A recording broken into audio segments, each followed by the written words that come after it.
वहीं ठहर जाओ असुर राजमोरा।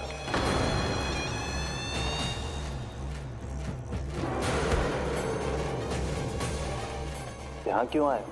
आपको पराजित करने और ये वैकुंठ जीतने, ताकि मैं यमलोक का स्वामी बन सकूं। फिर आओ, युद्ध भूमि में मेरा सामना करो।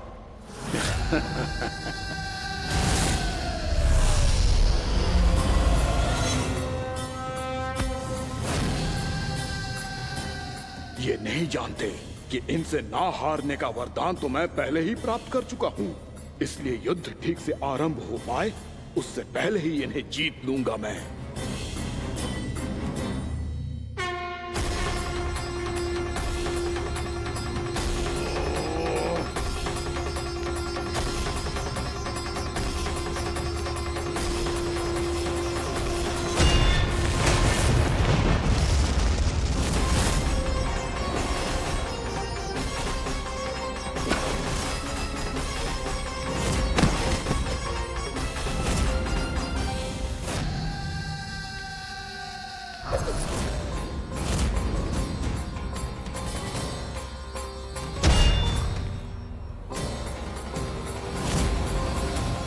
और इस प्रकार जे युद्ध वर्षों वर्षों तक चलता रहो। दोनों योद्धा पूरे ब्रह्मांड में अनेक अस्त्रों शस्त्रों के साथ युद्ध करते रहे।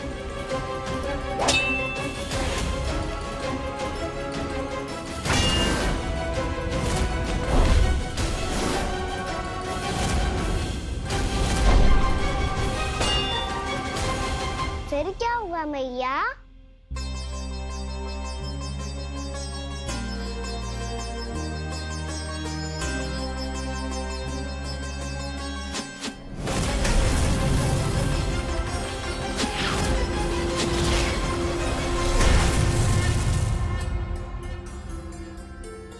उस युद्ध को कभी समाप्त हुआ हो, पर कैसे?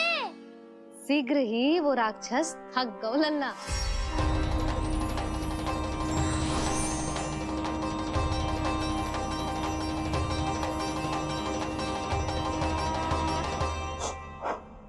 खड़े खड़े देख क्या रहे हैं नारायण? आक्रमण कीजिए, वध कर दीजिए मेरा।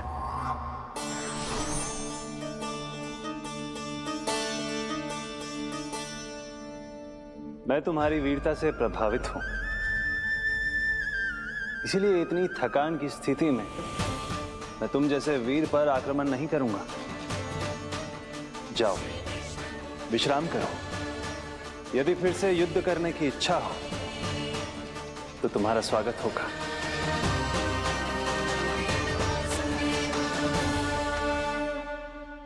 जे कह के श्री नारायण बद्रिका आश्रम चले गए और वहां हिमवत नाम की एक कंदरा में ध्यान लगा के बैठ गए। उधर वो राक्षस विश्राम करने लगो। अनेकों दिन बीत गए और अब वो राक्षस मूरा फिर से स्वस्थ होके बलवान हो गया था। उसने अपनी सारी शक्ति फिर से प्राप्त कर ली थी। श्री नारायण ने उस पर दया करी थी, पर वो फिर से श्री नारायण को छलने को तैयार होगा।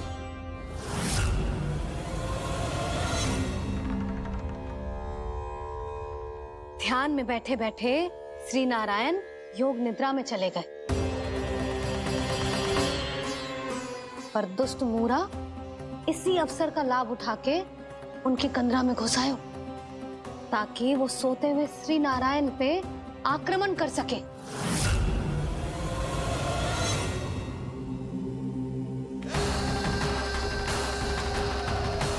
आज इस लंबे युद्ध को जीतकर अपने इस अंतिम शत्रु का भी अंत कर दूंगा मैं।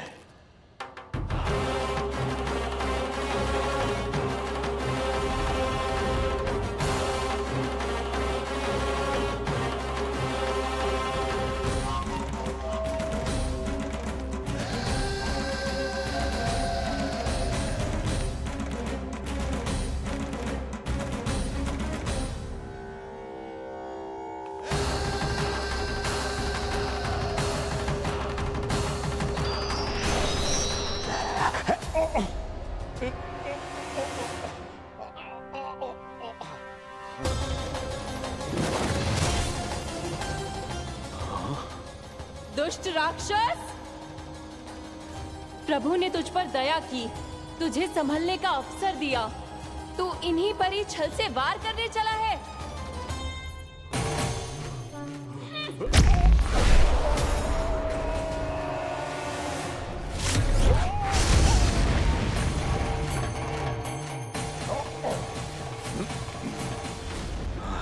मैं अजय हूँ, मुझे कोई पराजित नहीं कर सकता। ब्रह्मा का वरदान है मुझे।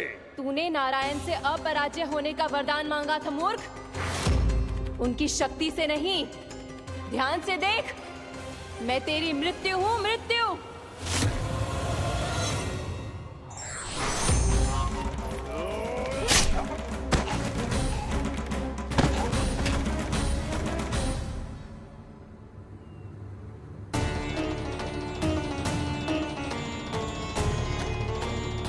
वो देवी कौन सी छोटी माँ? और कौन बलराम, वही तो थी देवी एकादशी।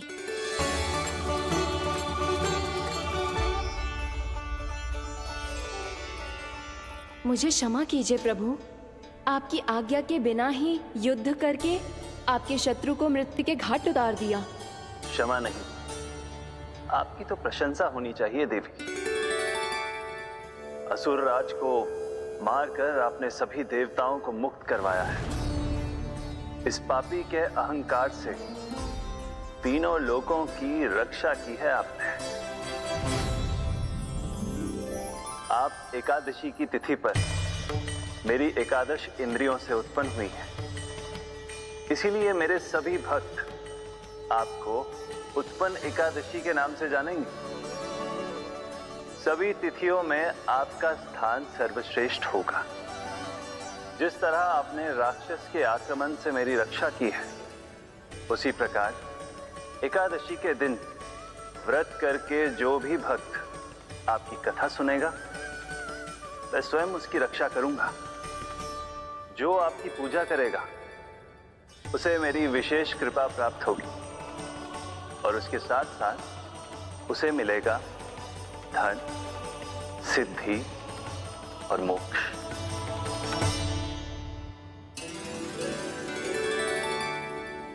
इसीलिए आज के दिन व्रत रखने का बहुत अधिक महत्व होता है। बोलो एकादशी मैया की जय। बोलो श्री नारायण भगवान की जय।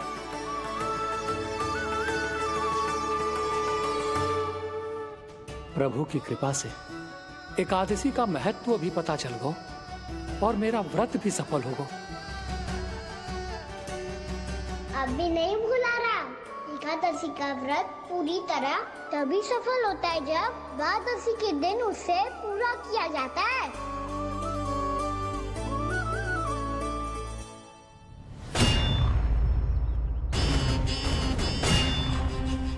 आवश्यक है आपको यह आभास होना कि उस विष्णु अवतार को पराजित करने के लिए आपके साधारण योद्धाओं में वो सामर्थ्य नहीं है। वो विष्णु अवतार कुछ अधिक ही असाधारण है।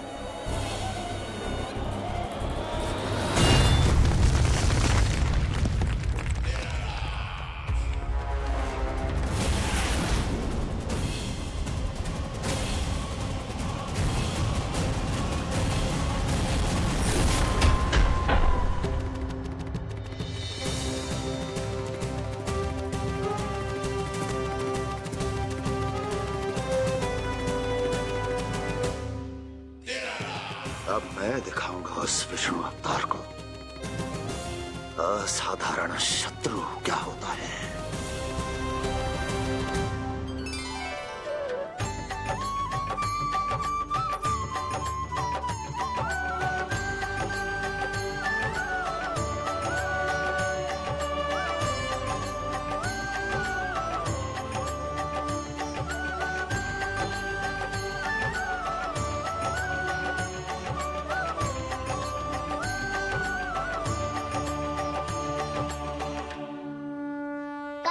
मामा अधीर हो रहे हैं, पर मैया ने मुझे अभी तक बाहर जाने की आज्ञा नहीं दी है। अभी उन्हें किसी और राक्षस को यहाँ भेजने से रोकने के लिए मुझे ही कुछ करना होगा।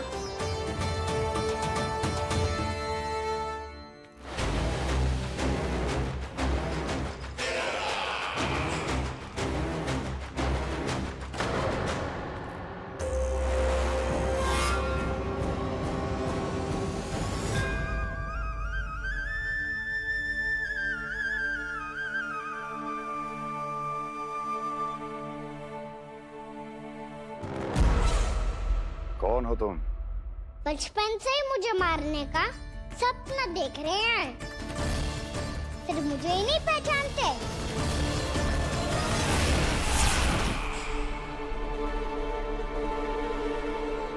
बचपन से विष्णु अवतार। कोई कान्हा बुलाता है तो कोई मुरलीधर पुकारता है, कोई माखन चोर कहता है, कोई कहता है चिच्चोर। पर विष्णु अवतार इस नाम से तो बस आप ही मुझे बुलाते हो मामा जी। इतना साहस, ये तो यहाँ आ गया है।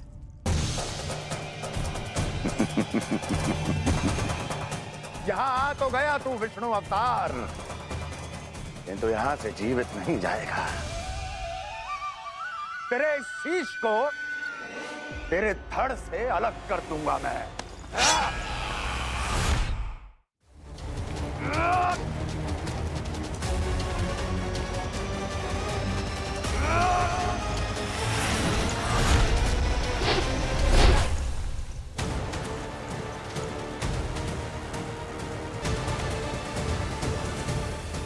कहाँ देख रहे हो मामा जी? मैं तैयार हूँ।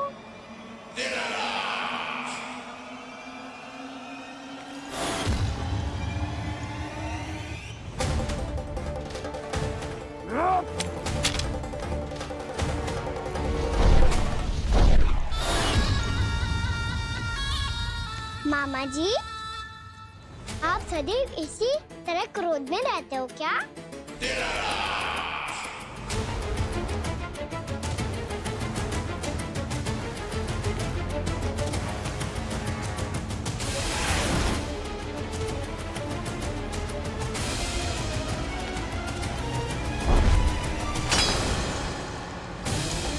छोड़, छोड़ मेरी तलवार को।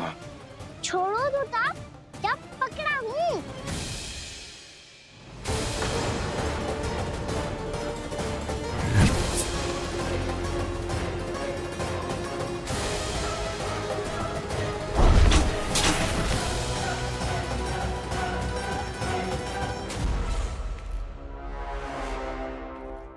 मामा जी,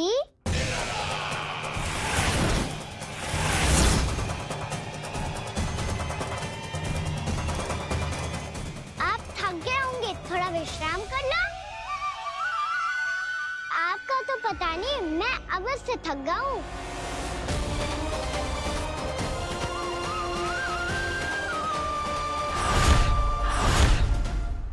मेरे सिंहासन पर बैठने का तो साहस।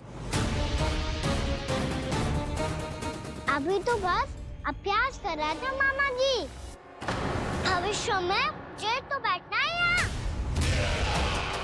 आपने बल प्रयोग करके से अपने पिताजी से छीना था, मैं आपसे छीन लूंगा। जो छल और बल से लिया जाए वो अधिक समय तक टिकता नहीं है मामा जी।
मेरा सिंहासन छीनना चाहता।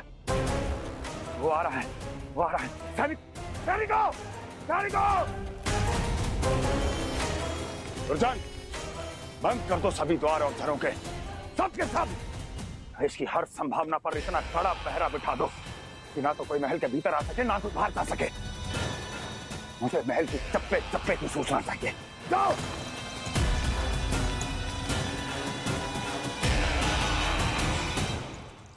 सिंहासन।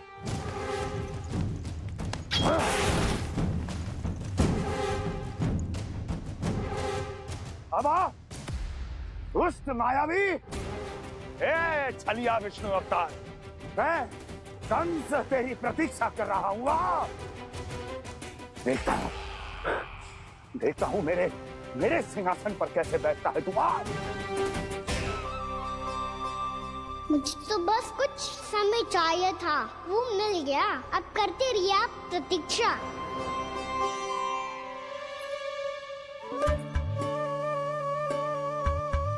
जी अपने आप से बातें क्यों कर रहे हो जी?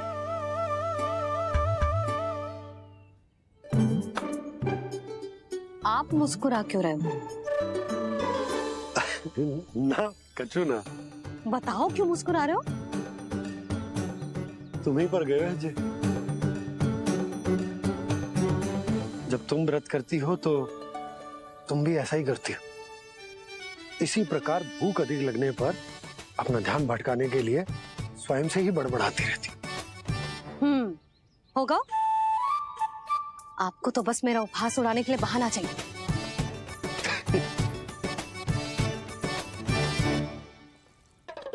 नन्ना, भूख लगी है? ना मैया, व्रत करे तो भूख कैसे लगेगी?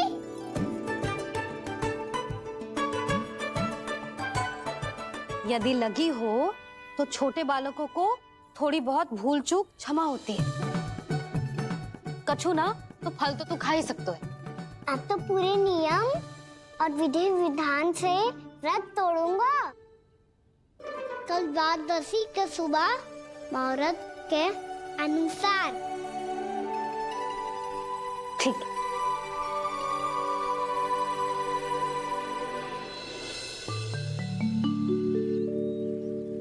लल्ला, एकादशी समाप्त हो गई है, द्वादशी लग गई है। अब तू व्रत तोड़ सकते है। भोजन कर ले। ले।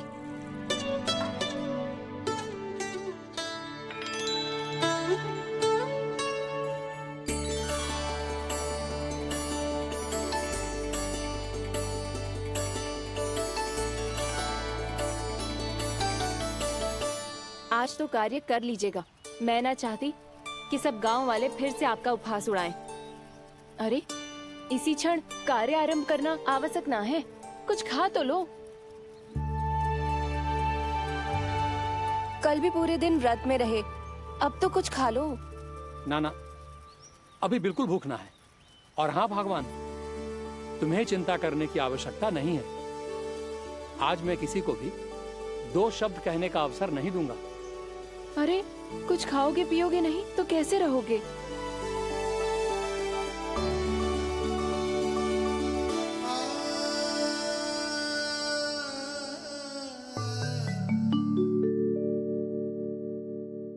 मैया,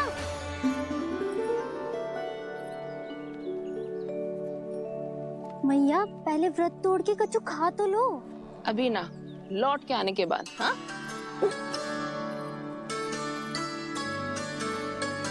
बलराम, ठहरो पुत्र, पहले कुछ खा लो। व्रत तोड़ना आवश्यक होता है। मैया ने एकादशी का महत्व बताया। लगता है मुझे सबको द्वादशी पर व्रत तोड़ने समाप्त करने का महत्व बताना होगा। हरि हरि हरि हरि हरि, मेरे हरि।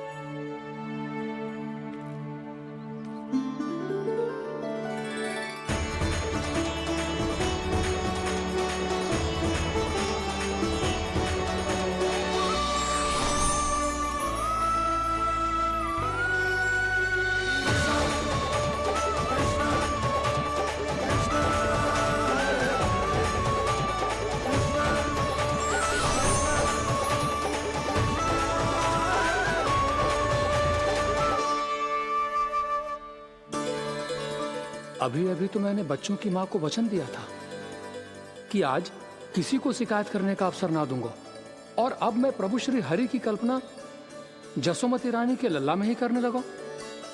ना ना, ये ठीक ना है।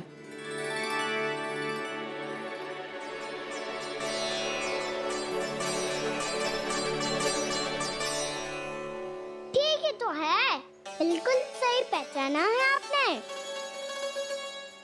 बड़े तो बड़े, अब तो बालक भी हमारा उपहास उड़ाने लगे। मैं आपका उपहास नहीं उड़ाने आया, मैं तो आपके एकादशी के व्रत को पूरा कराने आया हूँ।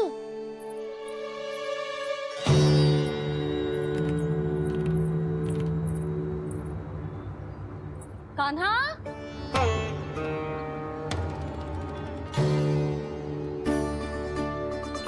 तो ये रे आपकी छड़ी और ये रे मेरी पीठ, सेक देना तापर तोड़। आज तो इसकी पीठ सेक के रहूंगी मैं। मैया घर पे भूखी मुझे ढूंढ रही होगी। लो आज द्वादशी के दिन पहले प्रहर में भोजन करके अपना एकादशी का व्रत पूरा करो आप। धन्यवाद राजकुमार, पर अभी हमें भूख नहीं है। बहुत सारा काम पड़ा है, और अभी थोड़ी ही देर में शंकरी बहन भी अपनी मटकी लेने आती होंगी।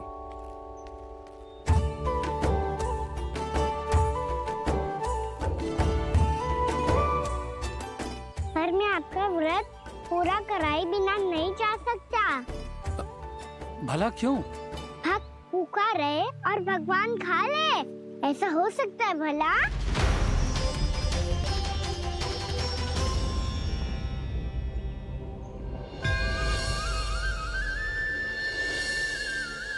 ये कैसा भ्रम हो रहा है मुझे लगता है अपना काम करना चाहिए। द्वादशी के पहले प्रहर में व्रत पूरा करना बहुत आवश्यक होता है, ना तो एकादशी का व्रत भी पूरा ना मानो जातो। इतनी सारी ज्ञान की बातें तुम्हें कैसे पता है लल्ला?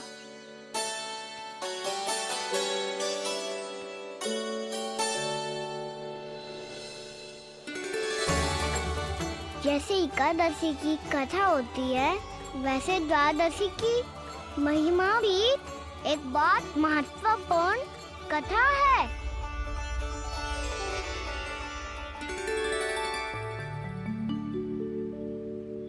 कैसी कथा? बिल्कुल सही समय पे आई हो आप, क्योंकि आपको ये कथा आपको अवश्य सुननी चाहिए।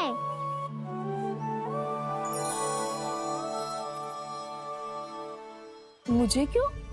पहले सुन तो लियो, फिर स्वयं ही पता चल जाएगा। बहुत समय पहले एक राजा हुआ करते थे, राजा अम्बरीश। भगवान श्री हरि के बहुत बड़े भक्त थे। ओम नमो नारायणाय। ओम नमो नारायणाय।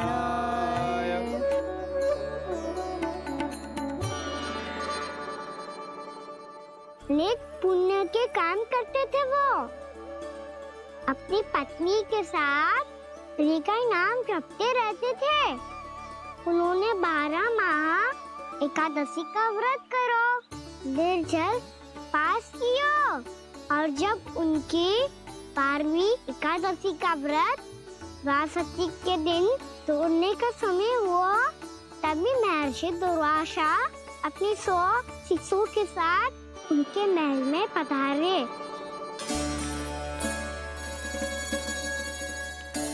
प्रणाम स्वीकार करें महर्षि।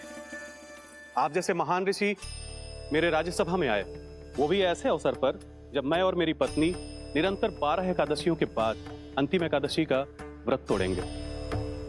इससे बड़े सौभाग्य की क्या बात हो सकती है हमारे लिए? आज आपके साथ साथ मेरा और मेरे शिष्यों का एकादशी व्रत भी पूरा होगा। संभव है प्रभु की इच्छा यही हो कि हम सब अपना व्रत एक साथ तोड़ें।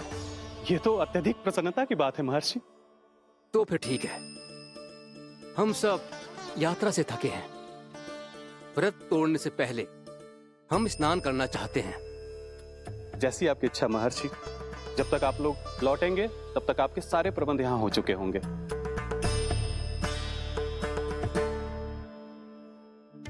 महर्षि दुर्वासा स्नान करने गए थे, पर उन्हें लौटने में विलंब हो रहा था और इधर द्वादशी पर व्रत पूरा करने का मुहूर्त बीता जा रहा था। महाराज अम्बरीश बड़ी विरगता के साथ महर्षि दुर्वासा के लौटने की प्रतीक्षा कर रहे थे। महाराज, व्रत तोड़ने का मुहूर्त बीता जा रहा है। बस कुछ ही समय बचा है। महर्षि और उनके शिष्यों को लौटने में न जाने कितना समय लग जाएगा। मेरा सुझाव है कि आप मुहूर्त समाप्त होने से पहले व्रत अवश्य तोड़ लें। गुरुदेव, हमने महर्षि दुर्वासा को वचन दिया है कि जब तक वो लौटेंगे नहीं तब तक हम व्रत नहीं तोड़ेंगे। इसीलिए मैं उनका लौटने के बाद ही भोजन ग्रहण करूंगा। पर महाराज, मुहूर्त यदि बीत गया और समय रहते हो नहीं आए तो महाराज आपका व्रत पूरा नहीं होगा। महाराज, आपको उसका फल नहीं मिलेगा। महाराज, 12 एकादशियों का व्रत व्यर्थ चला जाएगा। किंतु गुरुदेव, यदि मैंने भोजन कर लिया तो ये तो अतिथियों का अपमान होगा। आप उचित कह रहे हैं महाराज। भोजन के लिए उनकी प्रतीक्षा अवश्य कीजिए महाराज। पर मुहूर्त रहते हुए एक तुलसी का पत्ता और जल ग्रहण कर लीजिए। इससे आपका व्रत भी पूरा हो जाएगा और अतिथि का मान भी रह जाएगा। आपका सुझाव अच्छा है गुरुदेव।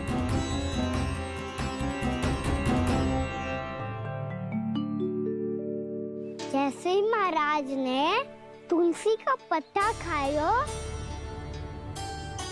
वैसे ही महर्षि दुर्वासा लौट आए। महाराज,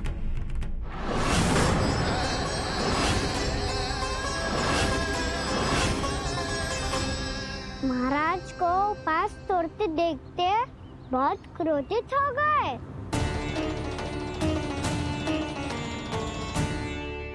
बहुत बड़े भक्त हैं आप, परंतु आप ये नहीं जानते अपने अतिथियों के साथ कैसा व्यवहार करना चाहिए। आपने हमें साथ भोजन करने का वचन दिया था, पर अपना व्रत क्यों तोड़ा आपने? महर्षि, मैंने भोजन नहीं ग्रहण किया। कहीं मुहूर्त न निकल जाए इस कारण मैंने एक तुलसी का पत्ता ग्रहण कर लिया। 56 भोग खाया हो या एक पत्ता, अपना व्रत तोड़कर अतिथियों का अपमान किया है, मेरा अपमान किया है। अब आपको दंड भोगना होगा ताकि आप सीख पाएं कि अतिथियों के साथ कैसा व्यवहार होना चाहिए। महर्षि, आप जो भी दंड मुझे देंगे मुझे स्वीकार है, किंतु आप क्रोधित मत होइए। क्रोध का कारण आपने दिया है महाराज। एक महर्षि का अपमान करके राक्षसी प्रवृत्ति का परिचय दिया है आपने। इसीलिए अब एक राक्षसी आपको दंड देगी।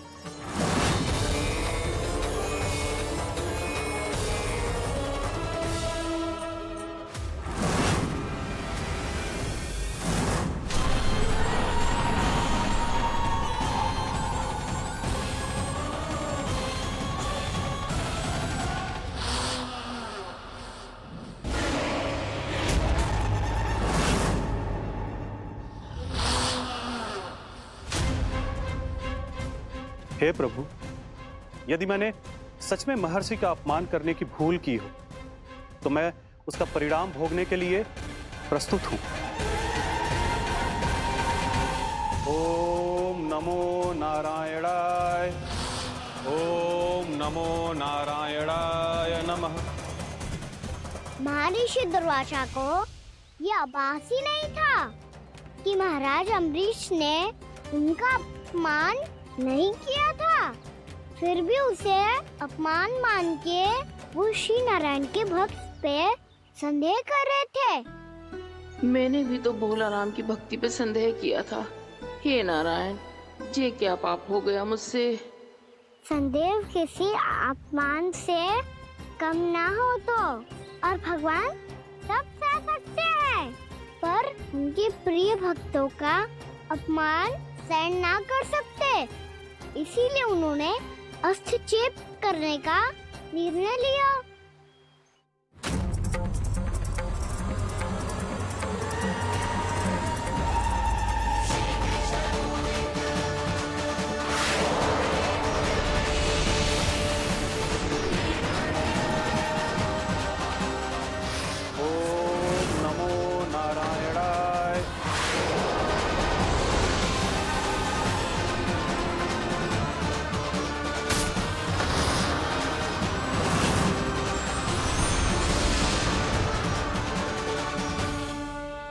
फिर भगवान का वो सुदर्शन चक्र महर्षि दुर्वासा के पीछे पड़ गया।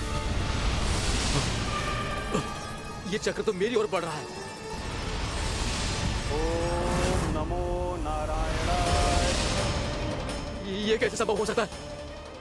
कोई रोको इसे, कोई रोको इसे।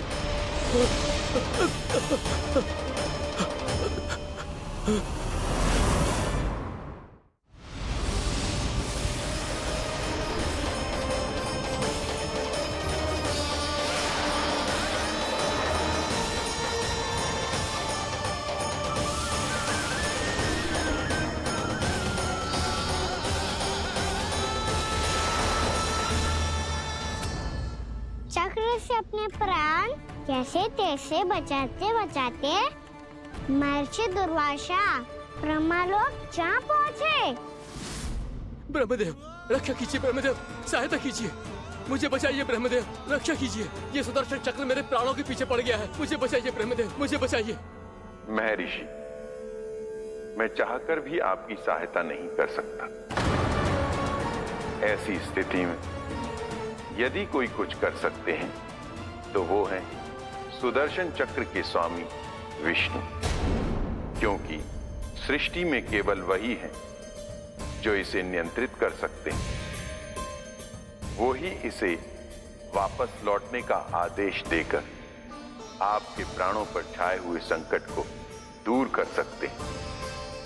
किंतु हां, मैं सुदर्शन चक्र से इतना अवश्य कहूंगा कि जब तक आप विष्णु लोक में पहुंच नहीं जाते, वो आपको किसी भी प्रकार की हानि ना पहुंचाए। आपका बहुत बहुत धन्यवाद, आपकी सदा ही जय हो।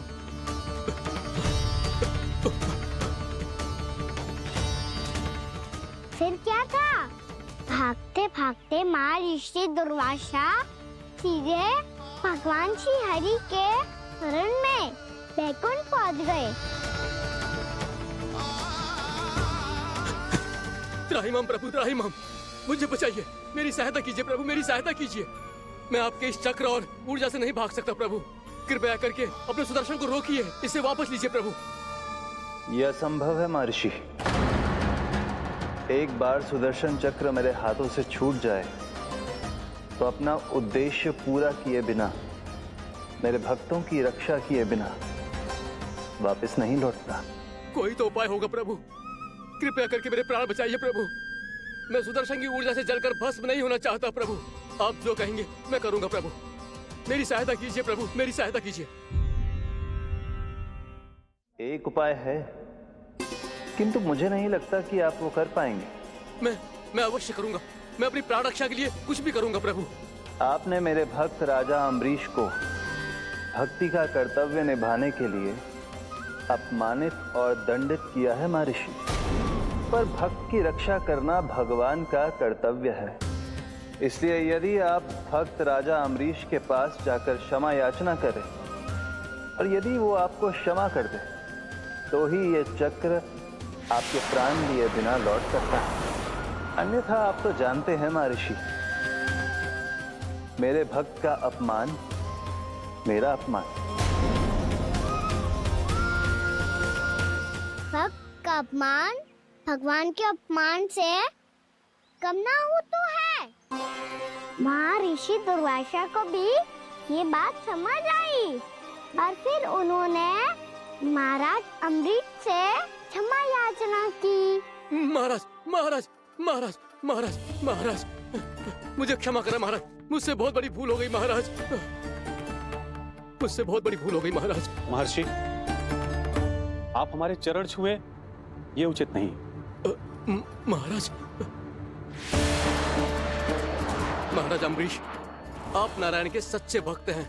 मैंने आपको अपमानित किया, दंडित करने का प्रयास किया महाराज।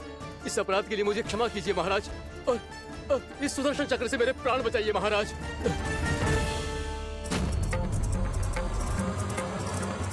हे महान सुदर्शन, यदि महर्षि के लिए मेरे हृदय में अभी भी वही सम्मान और प्रेम हो जो इनके प्रथम आगमन पे था, तो कृपया आप अपने धाम वापस लौट जाइए।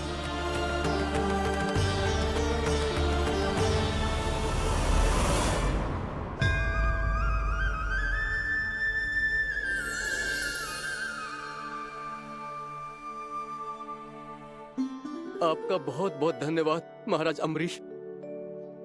मैं आपको आशीर्वाद देता हूँ कि आप देवराज इंद्र के समान शक्तिशाली हों। आपकी कीर्ति का पताका 10 दिशाओं में फहराए। मेरी बस एक ही इच्छा है महर्षि, कि मैं आपके साथ अपना उपवास तोड़ सकूं।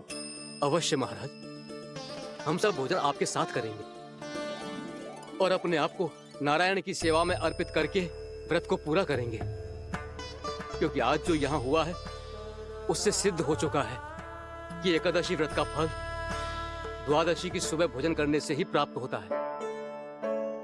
इस कथा से हमें पता चलता है कि सभी को द्वादशी के सुबह भर पेट भोजन करके एकादशी का व्रत पूरा करना चाहिए। और दूसरी बात, भगवान की सच्ची भक्ति अपमान कभी ना करना चाहिए। उनके साथ सदैव प्रेम से व्यवहार करना चाहिए। यही भगवान को सबसे अधिक प्रिय है। भैया भोला राम, मैंने भी श्री हरि पे तुम्हारे विश्वास का उपहास उड़ाया था, मुझे क्षमा कर दो। ना ना, आप क्षमा मांगकर मुझे लज्जित मत करो, आप तो मेरी बहन जैसी हैं। जब महर्षि दुर्वासा जैसे महान ऋषि को भी प्रभु के भक्त से क्षमा मांगनी पड़ी, तो मैं तो बहुत ही तुच्छ हूँ। मुझे आपकी किसी भी बात का बुरा ना लगा। पर पता है प्रभु को कौन सी बात सब भूला रखता है? कौन सी बात? जब उनका भक्त भूखा रहे, समय पे अपना व्रत पूरा ना करे। और जैसा कि आप सभी ने अभी कथा से सीखो है, एकादशी के व्रत को द्वादशी की सुबह अवश्य पूरा करना चाहिए।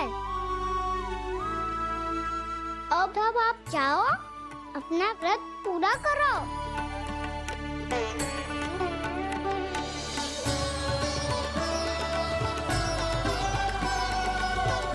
मैं आपके लिए जल लेके आती हूँ।